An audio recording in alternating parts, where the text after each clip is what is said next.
4 वर्ष हा माणूस समुद्रातील एका बेटावर एकटा अडकला होता. आज आपण पाहणार आहोत की हा माणूस कसा या बेटावर अडकला, जिवंत राहण्यासाठी आणि काय केलं, आणि शेवटी कशा प्रकारे तो येथून सुखरूप वाचला. या 4 वर्षात जगण्यासाठी केलेली धडपड आपण या गोष्टीमध्ये पाहणार आहोत. चक नॉलेन यांच्या आयुष्यात घडलेली ही सत्य घटना आहे. फिडिक्स नावाच्या कुरिअर सप्लाय करणाऱ्या एका कंपनीमध्ये चक काम करत आहे. तो आपलं काम खूप प्रामाणिकपणे करतो.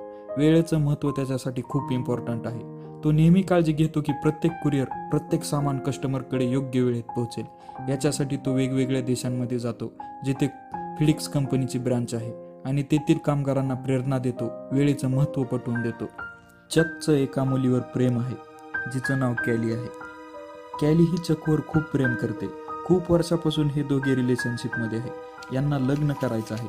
मात्र चक आपल्या कामात सतत व्यस्त असल्यामुळे, कामानिमित्त त्याला सतत देशविदेशात जावं लागत असल्यामुळे यांचं अजून लग्न झालेलं नाही. क्रिसमस हा सण जवळ आलेला आहे आणि चकला कंपनीच्या एका खूप महत्त्वाच्या कामासाठी मलेशियाला जायचं आहे. तो कॅलीला प्रॉमिस करतो की काही जरी झालं तरी नवीन वर्ष सेलिब्रेट करण्यासाठी तो नक्की येईल. परंतु कॅली म्हणते, क्रिसमसचं काय? चक तिची समजूत काढतो की तो क्रिसमसला नाही येऊ शकत, मात्र नवीन वर्ष सेलिब्रेट करण्यासाठी तो नक्की येईल. तो तिला क्रिसमस गिफ्ट देतो. कॅलीही त्याला एक गिफ्ट देते. ते एक घड्याळ आहे ज्यामध्ये तिचा फोटो आहे. तिची भेट घेऊन चक विमानाने त्याच्या प्रवासासाठी निघतो. हे फिडिक्स कंपनीचं प्रायव्हेट विमान आहे. यामुळे यात 2 पायलट, एक क्रू मेंबर व चक असे मिळून 4च लोक आहेत व बाकीचं कुरिअरचं सामान आहे जे त्या देशातील कस्टमरपर्यंत पोहोचायचं आहे. त्यांचं विमान प्रशांत महासागराच्या वरून उडत असताना अचानक भयान वादळ येतं व त्यांचं विमान पाण्यात कोसळतं. या अपघातामध्ये फक्त एकच व्यक्ती जिवंत राहतो आणि तो असतो चक. तो एका एअरबोटवर बसतो. समुद्रात खूप मोठमोठ्या लाटा उसळत आहेत. खवळलेला समुद्र त्याला आपल्यासोबत वाहत घेऊन जातो. सकाळी जेव्हा त्याचे डोळे उघडतात तेव्हा तो एका बेटावर आलेला आहे. त्या बेटावर लांब लांबपर्यंत कोणच दिसत नाही. तिथे मोठमोठे डोंगर आहेत, झाडे आहेत, पण एकही माणूस किंवा प्राणी दिसत नाही. तो मोठमोठ्याने ओरडतो, परंतु काहीच उत्तर येत नाही. तो समुद्रकिनारच्या वाळूवर मोठ्या अक्षरात हेल्प म्हणजेच मदत असे लिहितो, कारण आकाशातून एखादं विमान गेलं तर त्यांना ते दिसेल आणि कोणीतरी त्याच्या मदतीसाठी येईल. रात्र होते आणि चक त्या बेटावर झोपी जातो. जेव्हा सकाळी तो उठतो तेव्हा पाहतो की जमिनीवर जे त्याने हेल्प लिहिलेले होते ते पुसून गेले. मग तो मोठमोठी लाकडी गोळा करतो व त्यापासून हेल्प लिहितो, कारण त्याला माहीत असतं की त्याला वाचवण्यासाठी नक्की कोणीतरी येईल. त्या बेटावर चक बरोबर विमानातील काही सामानही वाहत आलेलं आहे. ते सामान तो गोळा करतो व उघडून पाहतो, परंतु त्यात काहीच खाद्यपदार्थ नाहीत. आता चकला कशाचा तरी आवाज आल्याचा भास होतो. तो मोठ्याने आवाज देतो, परंतु तिथे कोणीच नसतं. तेवढ्यात त्याला नारळाच्या झाडावरून एक नारळ पडताना दिसतो. तेव्हा त्याला समजतं की हा नारळ पडल्याचा आवाज आहे. चकला आता पिण्याच्या पाण्याची आणि अन्नाची गरज आहे, कारण तो समुद्रातील खारट पाणी पिऊ शकत नाही. तो त्या बेटावरील खूप सारे नारळ गोळा करतो आणि खूप मेहनत करून एक नारळ फोडतो, परंतु त्यातील पाणी खाली सांडतं. नंतर तो व्यवस्थितपणे नारळ फोडतो व त्यातील पाणी पितो. आता चकला पाणी पिण्यासाठी आणि अन्नासाठी नारळ आहेत. चकला आता या बेटावर येऊन 2-3 दिवस झाले आहेत. समुद्रात उतरून तो त्या बेटाकडे पाहतो तर तिथे त्याला एक गुहा दिसते. त्या गुहेमध्ये जाऊन तो आवाज देतो, मात्र तिथं कोणीच नसतं. चकच्या पायात चप्पल किंवा बूट नाहीत, त्यामुळे पाण्यातून चालताना त्याच्या पायाला जखमा होतात. रक्त येतं, त्यामुळे तो त्याची पॅन्ट अर्धी फाडतो व पायाला गुंडाळतो. त्या बेटावर त्याला एक खूप उंच डोंगर दिसतो जो खूप उंच असतो. चक ठरवतो की तो त्या डोंगरावर चढेल व ते तो निरीक्षण करेल की या बेटावर अजून कोणी आहे का. तो त्या डोंगराच्या माथ्यावर पोहोचतो आणि सगळीकडे निरीक्षण करतो. त्याला पाण्यात काहीतरी तरंगत असल्यासारखं दिसतो. डोंगरावरून उतरून पळत तो त्या गोष्टीकडे जातो आणि पाहतो तर ते त्याच्याच विमानातील एका पायलटचं मृत शरीर आहे. ते पाहून चक खूप दुःखी होतो. चक ते मृत शरीर जमिनीमध्ये दफन करतो, परंतु त्याच्याकडे असलेले बूट व त्याच्याकडे एक बॅटरी असते ती काढून घेतो, कारण त्या 2च गोष्टी अशा असतात ज्या त्याच्या उपयोगी येऊ शकतात. आता चकला या बेटावर अडकलेले खूप दिवस झाले आहेत आणि तो एकटाच आहे. हळूहळू तो या बेटावर राहायला शिकला आहे. तेथील वातावरणात तो स्वतःला सामावून घेऊ लागला आहे. आता त्याला माहीत झालं आहे की झाडांच्या पानांवर जे पावसाचे दवबिंदू साचलेले असतात त्यांना गोळा कसं करायचं. समुद्रातील मासे पकडण्यासाठी तो लाकडाचा एक अणकुचीदार भाला तयार करतो व त्याने मासे पकडण्याचा प्रयत्न करतो, पण तो यात अयशस्वी होतो. त्याच्याकडे पिण्यासाठी नारळ पाणी, झाडांच्या पानांवर अडकलेले पाणी आणि खाण्यासाठी नारळ आणि खेकडे इतकंच आहे. एके दिवशी पहाटे त्याला समुद्रात एक प्रकाश दिसतो. ते एक जहाज असतं, परंतु ते त्याच्यापासून खूप लांब असतं.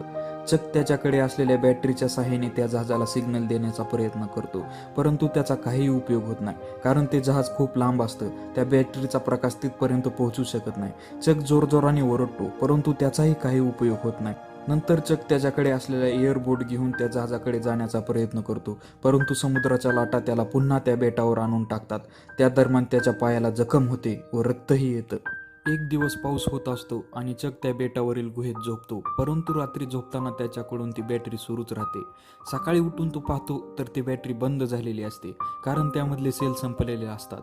आता त्याच्याकडे प्रकाश नाही आणि त्याला आगही पेटवता येत नाही. नंतर तो त्या सामानापाशी जातो जे फिडिक्स कंपनीच्या विमानातून वाहून आलेलं आहे. तो ते बॉक्सेस फोडतो, परंतु त्यात 2-3च अशा गोष्टी असतात ज्या त्याला उपयोगी येऊ शकतात. त्यात एक मुलींचा ड्रेस असतो ज्याचं कापड त्याला उपयोगी येऊ शकतं. त्या ड्रेसला जाळी असते ज्याचा उपयोग तो मासे पकडण्यासाठी करू शकतो. त्या बॉक्सेसमध्ये एक बर्फावरील स्केटिंगचा बूट असतो ज्याच्या खाली ब्लेड्स असतात. तो त्या ब्लेड्स काढतो. आता त्याच्याकडे चाकूसारखी एक वस्तू आहे ज्याचा उपयोग करून तो नारळ कापू शकतो व लाकडाचा अणकुचीदार भाला करू शकतो.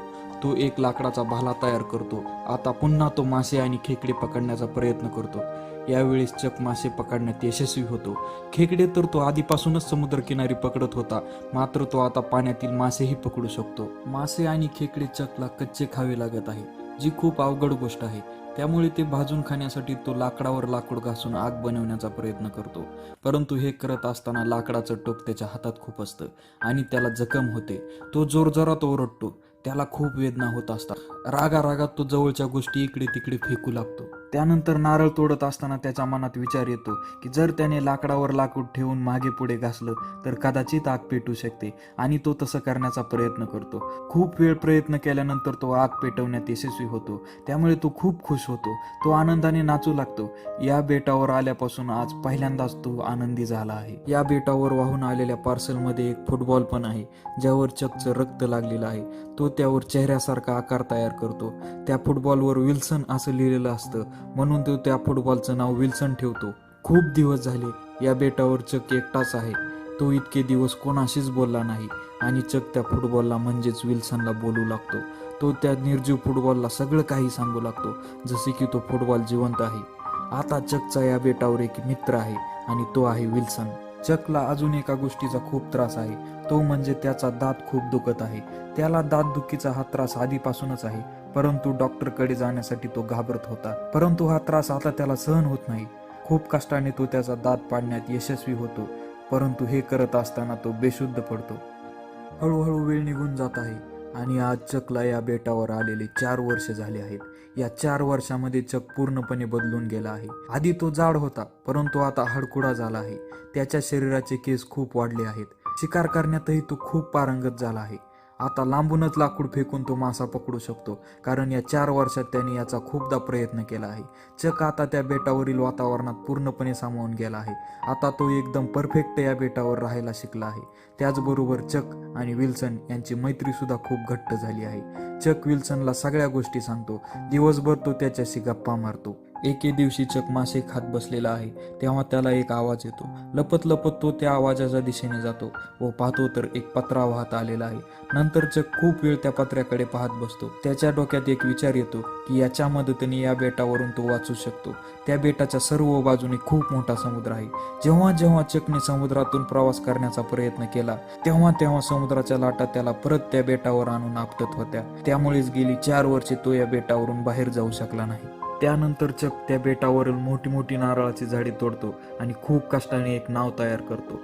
तो ठरवतो की जेव्हा वाऱ्याची दिशा बदलेल तेव्हा तो इथून निघेल. त्याला जो पत्रा सापडला होता तो त्या नावेवर अशा प्रकारे बसवेल की वाऱ्याचा धक्का त्या नावेला बसेल व नाव वेगाने पुढे सरकेल. जुन्या काळात लोक नाव पुढे जाण्यासाठी नावेवर कापडाचं पाल लावत होते. याच पद्धतीचा वापर करून तो नाव तयार करतो.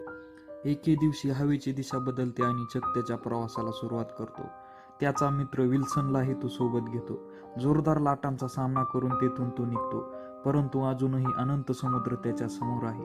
त्याला माहीत नाही की जमीन किती लांब आहे. त्याला अजून किती प्रवास करावा लागेल.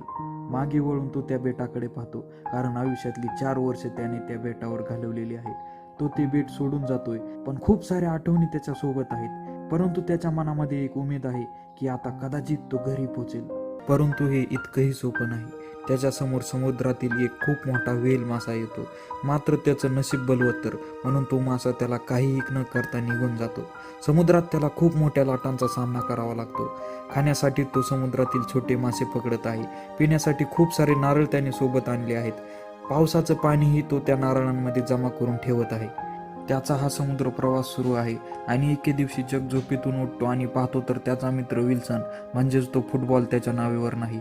तो त्याला मोठ्याने हाका मारतो. नंतर दूरवर पाण्यात त्याला तो फुटबॉल दिसतो. तो त्या फुटबॉलच्या जवळ जाण्याचा खूप प्रयत्न करतो. मात्र समुद्राच्या लाटा त्या फुटबॉलला खूप दूर घेऊन जातात. या घटनेनंतर जग खूप उदास होतो. तो विल्सनच्या आठवणीत रडू लागतो, मोठमोठ्याने ओरडू लागतो.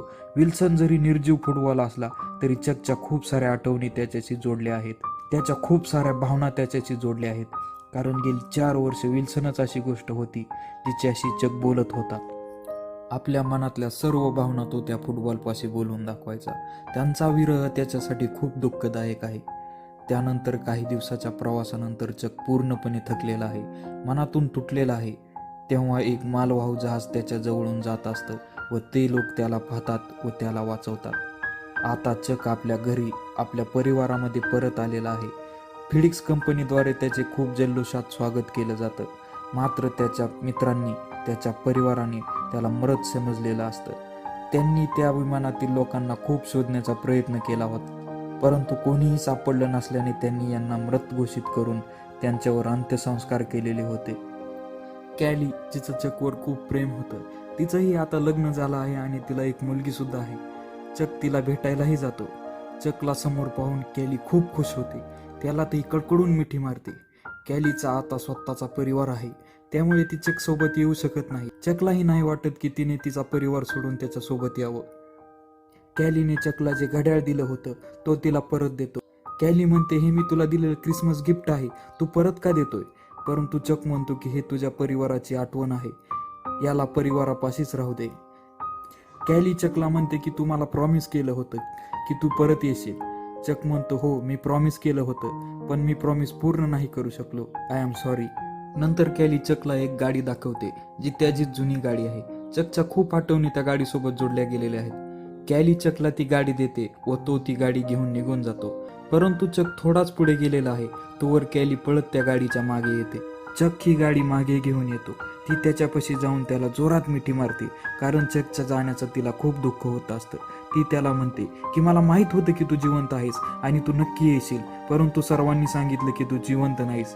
इच्छा नसतानाही मला सर्वांचं ऐकावं लागलं. तूच माझं पहिलं प्रेम आहेस आणि आजही मी तुझ्यावर खूप प्रेम करते.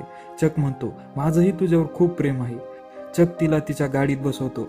इथं असं वाटतं की चक तिला घेऊन चालला आहे, परंतु नंतर चक तिला म्हणतो की कॅली, तू तुझ्या घरी परत जा. नंतर तो तिला तिच्या घरी सोडतो व निघून जातो. त्यानंतर चक त्याच्या मित्रासोबत बसलेला आहे. तो खूप दुःखी आहे. तो त्याला सांगतो की मी त्या बेटावर मरायला पाहिजे होतं किंवा आत्महत्या करायला पाहिजे होती. मी आत्महत्या करण्याचा प्रयत्न केलाही.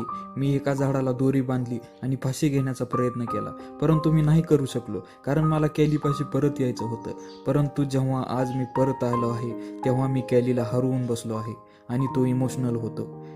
या गोष्टीमध्ये चक आणि कॅली यांचं प्रेम खूप थोडं दाखवलं आहे, परंतु त्यांचं एकमेकांवर खूप प्रेम होतं. आजही ते एकमेकांपासून दूर नाही राहू शकत. आजही त्यांचं प्रेम एकनिष्ठ आहे. परंतु वेळेने कॅली आणि चक यांना एकमेकांपासून वेगळं केलं.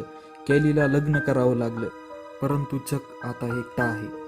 चक जवळ एक पॅकेट असतं जे तो त्या बेटावरून सोबत घेऊन आलेला आहे, ज्याच्यावर पंखांचं चिन्ह आहे. त्या बेटावर चक सोबत खूप सारे पॅकेट वाहून आले होते, परंतु ते सर्व चकने फोडले होते.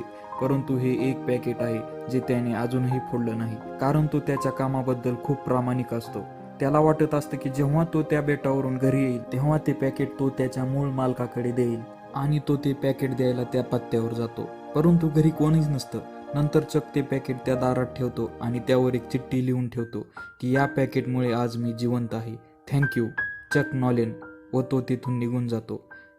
त्यानंतर चक एका चौकात उभा आहे आणि तो विचार करत आहे की तो कुठल्या मार्गाने जाईल. तेवढ्यात तिथे एक मुलगी येते व चकला म्हणते, तुम्ही रस्ता विसरला आहात का? तुम्हाला कुठं जायचं आहे? चक म्हणतो, मी पण तोच विचार करतोय. त्यानंतर ती मुलगी त्याला सांगते की कुठला रस्ता कुठे जातो आणि ते तिथून निघून जाते. जेव्हा ती जात असते तेव्हा चक पाहतो की त्या गाडीच्या मागे तेच पंखांचं चिन्ह आहे जे त्या पार्सलवर होतं. ती मुलगी त्याच दिशेने चाललेली आहे जिथे चक ते पॅकेट ठेवून आलं आहे. चक तिच्या गाडीकडे पाहून खुश होतो, कारण ती तीच मुलगी आहे जिच्या घरी चक पार्सल ठेवून आला आहे. खरं तर जेव्हा गोष्टीची सुरुवात होते तेव्हाही हेच घर दाखवलेलं असतं, ज्याच्या घरावर डिक आणि पॅटिना असं लिहिलेलं असतं. परंतु आज जेव्हा चक 4 वर्षानंतर या ठिकाणी आलेला आहे तेव्हा तिथे डिक नाव नसतं, फक्त पॅटिना असतं. याचा अर्थ त्याही मुलीने तिचा जोडीदार गमावलेला आहे, जसं चकने गमावलेला आहे.